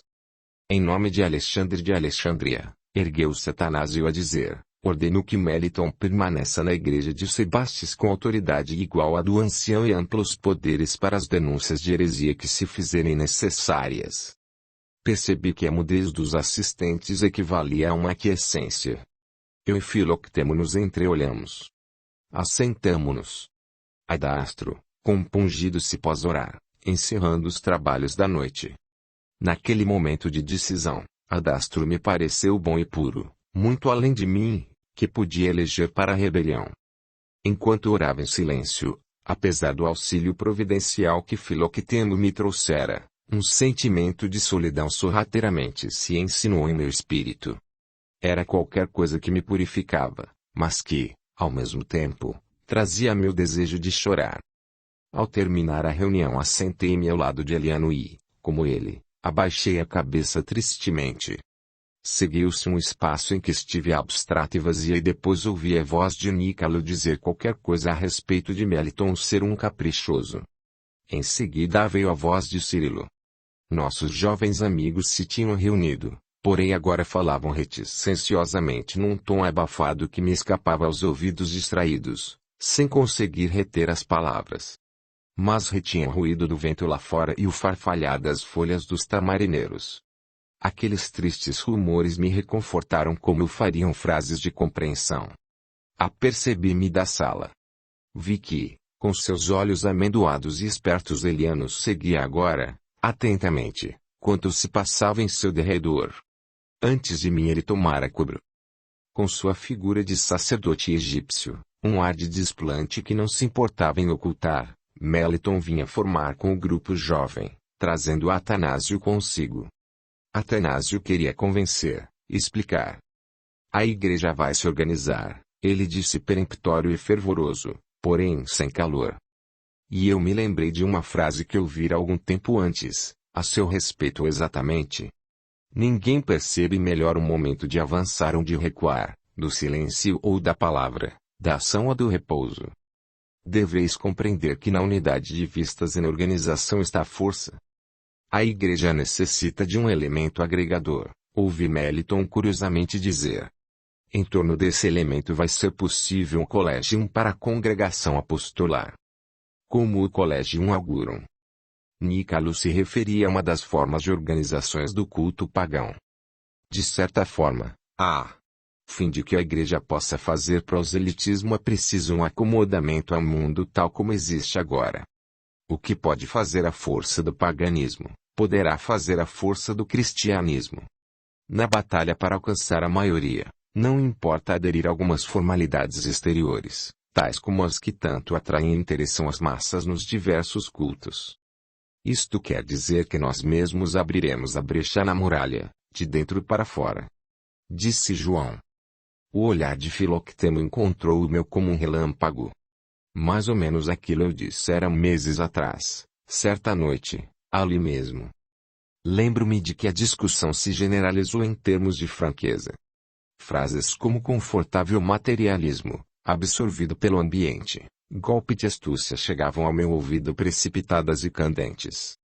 Sim, eu dizia a mim mesma, este é o momento da esquina.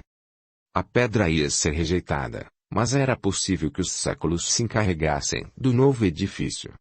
Dobraríamos a esquina e deixaríamos a pedra em pós de nossos passos. De subitamente, uma intensa sensação de saudade se apoderou de mim. O melhor já se tinha passado, eu estava rodeada de fantasmas e eu mesma era um fantasma de mãos geladas e de olhar parado. Tinha a vontade de estar a sós, de sair para fora e me pôr a andar por aqueles corredores e pátios, de dizer adeus. Eu podia, dizia a mim mesma, ter estado aqui mesmo, mas há 200 anos atrás. Então assentar-me-ia junto de Abba e esconderia meu rosto em seu peito. Ela passaria as mãos sobre meus cabelos e depois me falaria de quanto era preciso fazer no futuro, para que a semente não se perdesse. No lusco-fusco de meus pensamentos, entre meu sonho triste e silencioso e a realidade contra a qual eu era impotente, ouvi o riso seco de Meliton e, logo em seguida, a frase que Atanásio dirigiu a meus companheiros e que não esqueceria mais. Sois passarinhos da mesma espécie. Olhei para ele. Ante o grupo jovem e alvoroçado, ante os clarões daquelas frescas inteligências, havia uma estranha reserva de atitudes, uma tristeza estampada em suas faces. Nossos olhares se encontraram e ele caminhou para mim, carreando consigo as atenções. Não crês que a imposição seja verdadeira? Neguei balançando a cabeça e respondi. Mas creio que ela abre um novo campo de temores. Leste o que prescreve Paulo quanto às mulheres. Embora eu não o faça, ele o faria. Escrevendo aos Hebreus, Paulo também dizia: pondo de lado todo o impedimento, corramos com perseverança a carreira que nos está proposta. Sei qual a carreira, é justo que ponha de lado os impedimentos. Atanásio sorriu como a não levar em conta a minha observação. Depois disse pensativamente: a carreira. O impedimento é apenas uma dificuldade, a de levar as nações politeístas a conhecer um Deus único e a mantê-las nessa ideia. Tínhamos nos tornado o centro do grupo e ele desviou sua atenção de mim para os circundantes. E no mesmo tom pensativo voltou a dizer: seria a mais arrematada e infrutífera loucura fazê-los supor, em sua pequenez, a concepção de um ser sem igual na sua eternidade solitária. É tarefa primordial para o cristianismo estabelecer as relações de Deus com o homem sofredor e desprezado. As relações de Deus com os homens não serão estabelecidas pelo próprio homem elevado à categoria de seu colaborador? Um sorriso remoto perpassou pelo rosto do diácono. Um entusiasmo recente pode oferecer essa ideia que mantém Deus à distância do homem, sozinho, em seu trono de eternidade. Nicalo fez um ó, não de protesto, porém Atanásio não o deixou prosseguir. Ele mesmo continuou, alto e apressadamente. Deus se fez homem na pessoa de Jesus e veio rebaixando-se, revestindo o envoltório miserável da humanidade. Esta ideia quente e próxima, é capaz de cativar as imaginações como os deuses pagãos o fazem ao deixarem Olimpo para se miscuírem na multidão. Esta ideia enternece os corações. Se não lhes dermos este Deus, voltarão enfadados e descorçoados para os deuses de seus portes e talhes. Não podemos colocar um abismo intransponível entre a filosofia e a religião, entre o pensamento dos sábios e a piedade dos simples.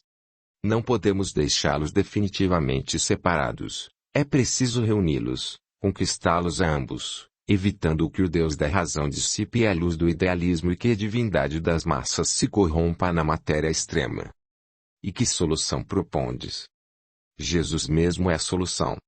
Sua dupla natureza, Deus-homem, homem-Deus, permite que apresentemos aos homens um Deus ao mesmo tempo tangível e abstrato, perceptível e intelectual, digno da imaginação e ao mesmo tempo acessível aos sentidos.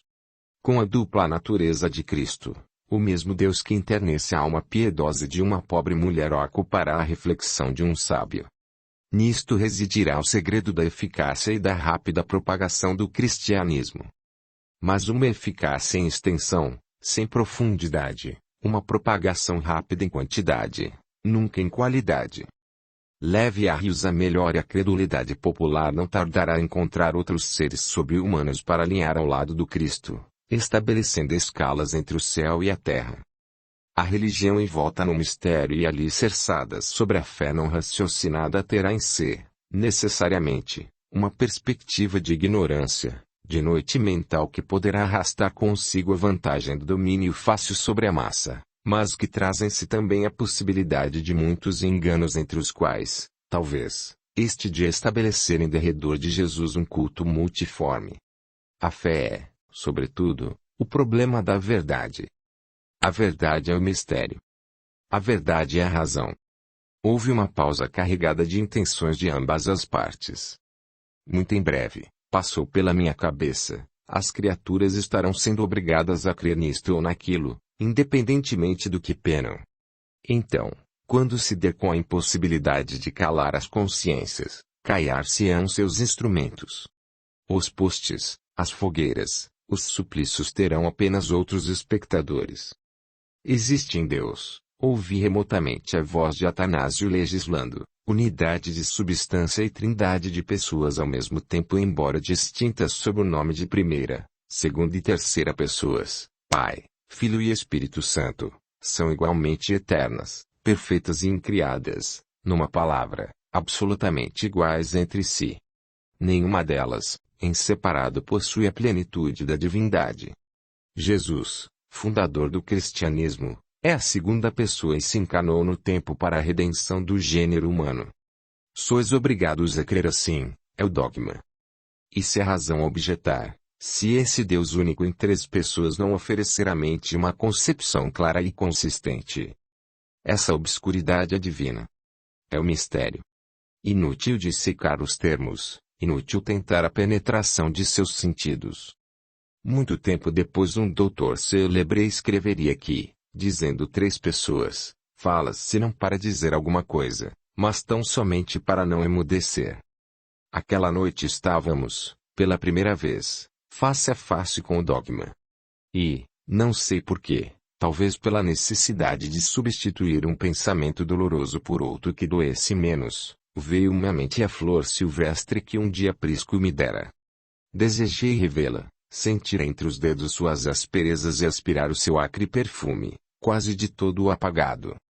O vento outoníço desfez uma leve nuvem sobre a cidade e, inesperadamente, o que era tão raro suceder, uma pancada de chuva, como o ruído de uma saraivada de saibros, rápida e crepitante, estralejou sobre os telhados.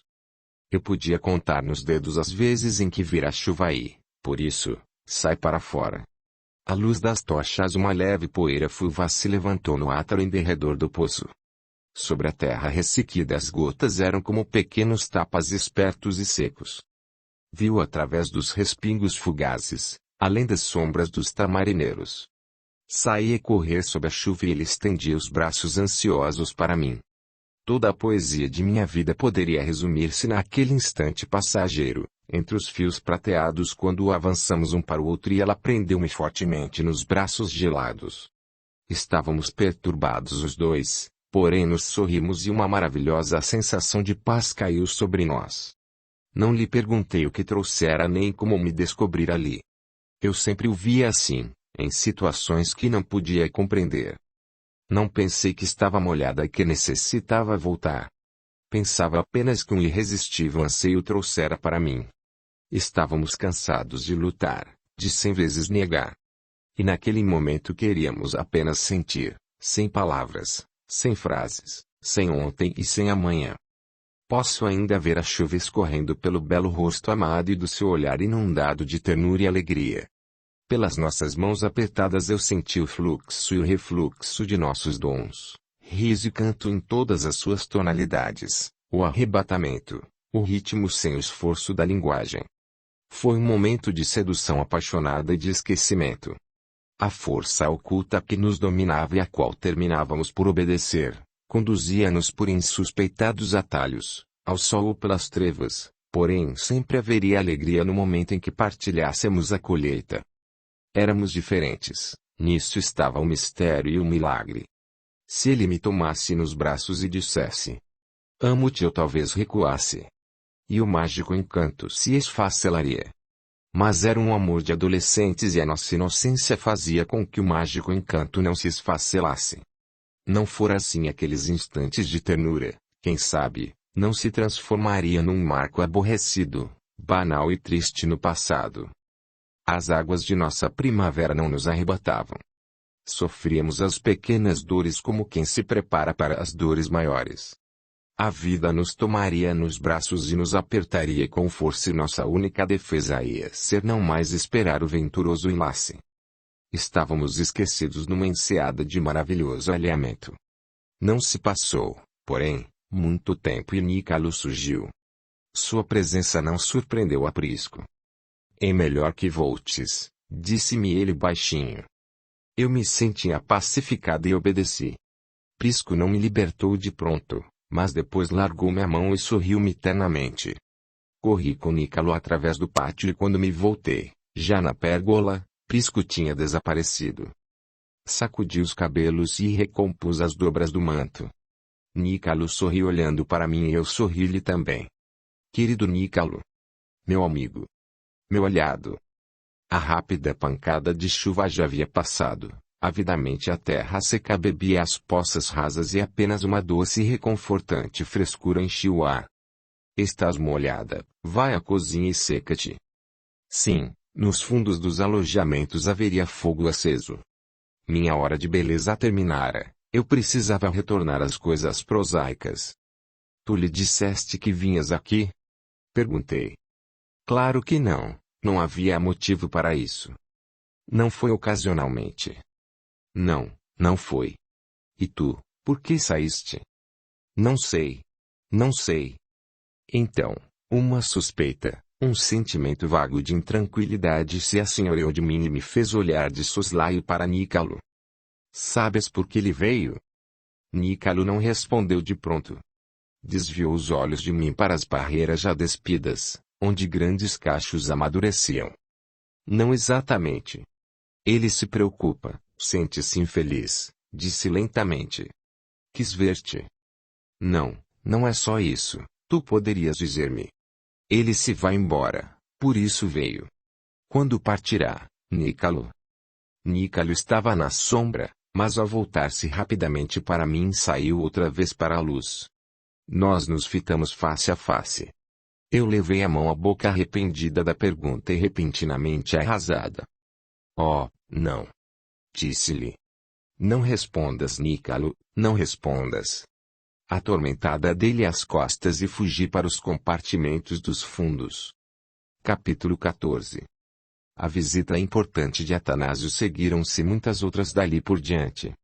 Em torno de Arrios e de Atanásio ardia uma febre e talvez só por causa da localização de Sebastes, extremamente central e equidistante das cidades costeiras do Ponto Euxino e do Mare Nostrum.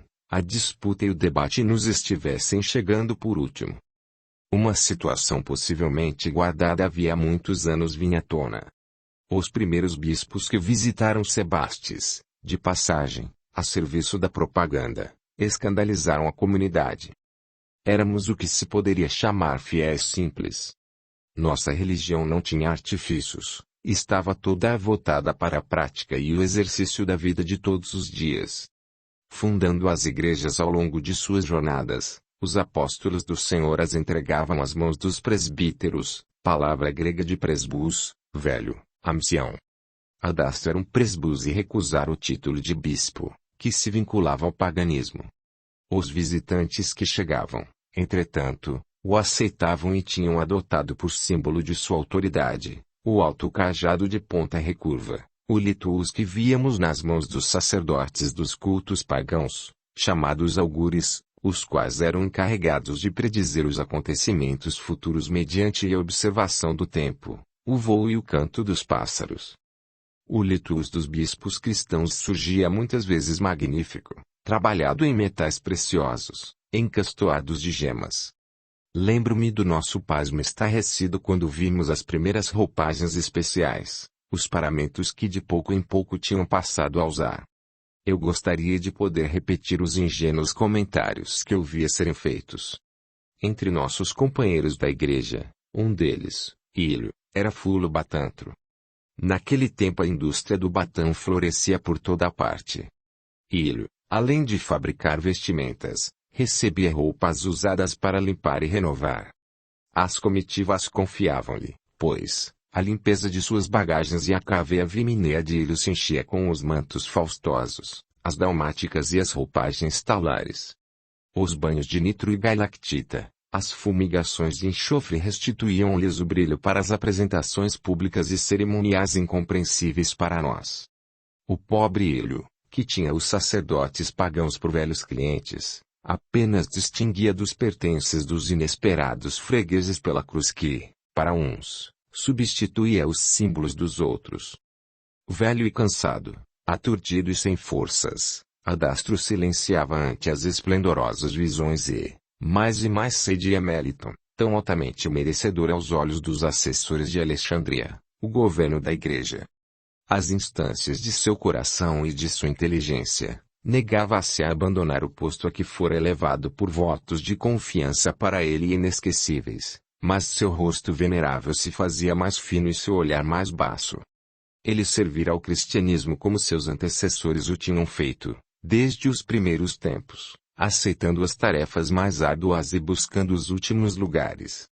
Os que chegavam agora eram cheios de superioridade, eram doutores. O mundo deles não era aquele mundo de famintos, doentes, órfãos e viúvas, de seres que choravam e gemiam por uma esperança. Era o mundo da elucubração, do pensamento. No anoitecer, sentindo talvez que suas forças periclitavam, Adastro veio à nossa casa.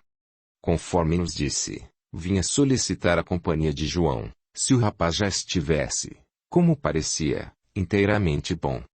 Necessitava de um companheiro, João poderia voltar com ele. Fiquei contente quando nosso amigo concordou. Estava mais forte e mais disposto, embora nunca chegasse a ser o que se pode ter por um jovem robusto. Adastro faz uma boa escolha, filho. Disse mamãe com os olhos úmidos, pondo-lhe as mãos sobre os ombros. Vai e que Deus te abençoe. João será uma companhia jovem para Meliton. É possível que isso lhe faça falta. Explicou Adastro esperançoso. Eu e Cirilo trocamos um rápido olhar. Eles se fariam companhia assim, porém não ia ser nada divertido para ambos. João era tradicionalista, sereno e fiel. Meliton brutalizava-se na fé cega, preocupando-se até o fanatismo com as conquistas de cunho temporal. Adastro, bondosamente esperava que a chama de João, alimentada pelo ardor de sua raça, pudesse aquecer o espírito de Meliton, que parecia ter sido sempre um velho, ávido e rapace. Foi assim que João partiu ainda aquela noite. Estávamos sobre a colina, assinando-lhe adeuses quando percebi que Eliano chorava abundantemente. Mamãe subiu a escada a correr, ocultando sua emoção. Eu e Cirilo nos aproximamos dele. Não chores. Cirilo lhe disse. João estará sempre conosco. Ele retornará com Nícalo, com os outros. E de fato, no dia seguinte estava conosco. Mas a reunião foi triste, feita de atos de silêncio, embora a presença nova de Heráclio e Zenóbia. Falava-se sobre as visitas dos bispos e as novas orientações que se ofereciam à igreja. Um sentimento de perplexidade e de desânimo caía sobre nós. Ao ouvir falar sobre tudo aquilo o rosto de vovô purpurejava. Fora um homem eloquente e alegre. Quando não estava a falar, cantava. O seu desejo de participar daquelas conversas, de comentar, talvez de reprovar era tão intenso que as lágrimas terminavam por escorrer pesadas e abundantes dos seus olhos azuis. E foi no meio a isso tudo o que Filoctemo nos falou a respeito da horrível condição dos encarcerados da prisão da cidade. 80 em cada 100 homens estão seriamente enfermos, alojados em montes de palha imunda. Conseguiríamos permissão para que os visitemos Nícalo. A menos que um auxílio qualquer lhes seja levado, a peste vai se declarar entre eles. Então já será tarde demais. Não era de todo impossível a Nicalo obter a permissão. Lembro-me de como essa ideia nos foi salutar. Um frêmito diferente sacudiu nossa apatia. Percebi que a luz que se amortecera nos olhos de meus amigos voltava a brilhar. E quando Filoctemos sugeriu que aquele não era, naturalmente, trabalho para as mulheres, protestei com energia aliciando a simpatia de mamãe em nossa defesa. Como não é trabalho para mulheres? Ela perguntou com decisão. Se não tendes medo, nós tampouco. Estaremos nas celas da prisão a menos que outros, não tu, nos proíbam. O rompante de mamãe fez com que um coro de risadas se levantasse. Compreendi que tínhamos levado a melhor, mesmo porque, deixar-nos de lado seria ofender os brios médicos dela, um de seus poucos orgulhos, coisa, aliás, que nunca admitiria. Semana a semana, mês a mês, o grupo aumentava, crescia, de sorte que, em breve, a sala da casa não seria suficiente. Naquela noite o estudo evangélico foi breve e cedeu lugar a uma tentativa de comunicação com o espírito de Cibício. Por Gema mesmo se apresentou. Orou conosco e citou a passagem de Paulo aos Hebreus. Nunca te deixarei nem te desampararei. Aos momentos de profunda exaustão, as energias parecem esgotadas e as esperanças se retraem apáticas. É quando se instala a sombra dentro de nós, como se espessa sombra nos envolvesse. E qual acontece à natureza, sob o manto noturno, embora guardemos fontes de entendimento e flores de boa vontade, na vasta extensão de nosso país interior, tudo permanece velado pelo nevoeiro de nossas inquietações. O Todo Misericordioso, contudo, ainda aí não nos deixa completamente relegados à treva de nossas indecisões e desapontamentos.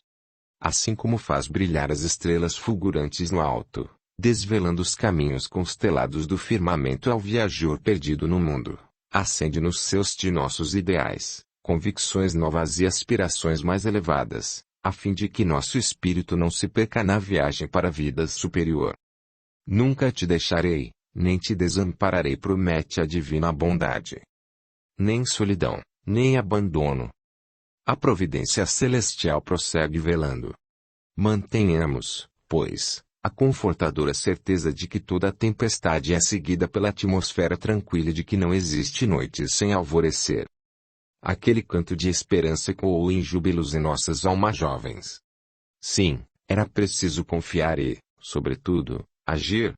Iríamos sim visitar os enfermos do cárcere da cidade. O trabalho preparatório iria ser realizado em grupos. Muita coisa necessitava ser reunida. Mantas, roupas, palhas secas e novas que, dependendo das facilidades, seriam transformadas em colchões, material de limpeza, remédios. Depois que nossos companheiros já tinham partido, foi preciso que por 3 vezes nossa mãe insistisse para que fôssemos dormir. Eliano, Cirilo e eu estávamos empolgados. Deitada, custei a dormir. Além do alvoroço que me causava o plano, eu não desconhecia que, a menos que partisse antes, não era difícil que eu fosse encontrar Prisco no comando da guarda da prisão, incumbência de confiança que os juniores como ele e Nicalo comumente se prestavam. Dormi pensando nessa possibilidade e meu sono foi pesado e sem sonhos, só se interrompendo na manhã seguinte, com a tribo de Eliano cercando nossa casa. Envolvi-me na manta e saí para fora. Estava disposta em meia lua sobre a colina, a meia distância da casa e, entre eles e nós, Orona latia nervosamente. Com expressão fechada, Eliano olhava-os do portão e, sabendo que ele parlamentara muitas vezes com seus companheiros, no decorrer daqueles dias, fiquei a imaginar que espécie de conversa travara, de modo a provocar aquele cerco. Os visitantes não pronunciavam uma única palavra. O vento agita-lhes os cabelos compridos e as roupas de cores muito vivas, porém maltratadas. Um deles, alto e majestoso, enfeitado de argolas de cobre e contas coloridas, despertou minha atenção. Envolvia-se num manto de pele de urso e trazia consigo, preso por uma argola atravessado nas narinas, um grande urso preto, domesticado. Cirilo acalmava mamãe e vovó dizendo-lhes que Eliano era uma pessoa importante na tribo, uma espécie de príncipe que estava destinado a exercer o maior posto de mando entre os seus. Tinham certamente esperado que o moço se restabelecesse de todo e agora o reclamavam, explicou fugindo de falar a respeito das escapadas noturnas que o João e ele tinham testemunhado. Eliano desceu a escada e falou-lhes no seu dialeto. O homem do urso, acompanhado de 2 outros, de cabelos brancos, se aproximavam e também se pôs a falar. Não tinham a menor mímica e, por isso, tudo nos escapava, inteiramente. As explicações de Eliano eram longas, ele procurava reforçar o que dizia lembrando-se de argumentos em que pensara antes, o que se fazia evidente pelo seu olhar por vezes concentrado e pensativo. Os outros insistiam e repetiam monótonas narrativas em que, um após outro pareciam concordar. Até que nos deram as costas e foram-se embora.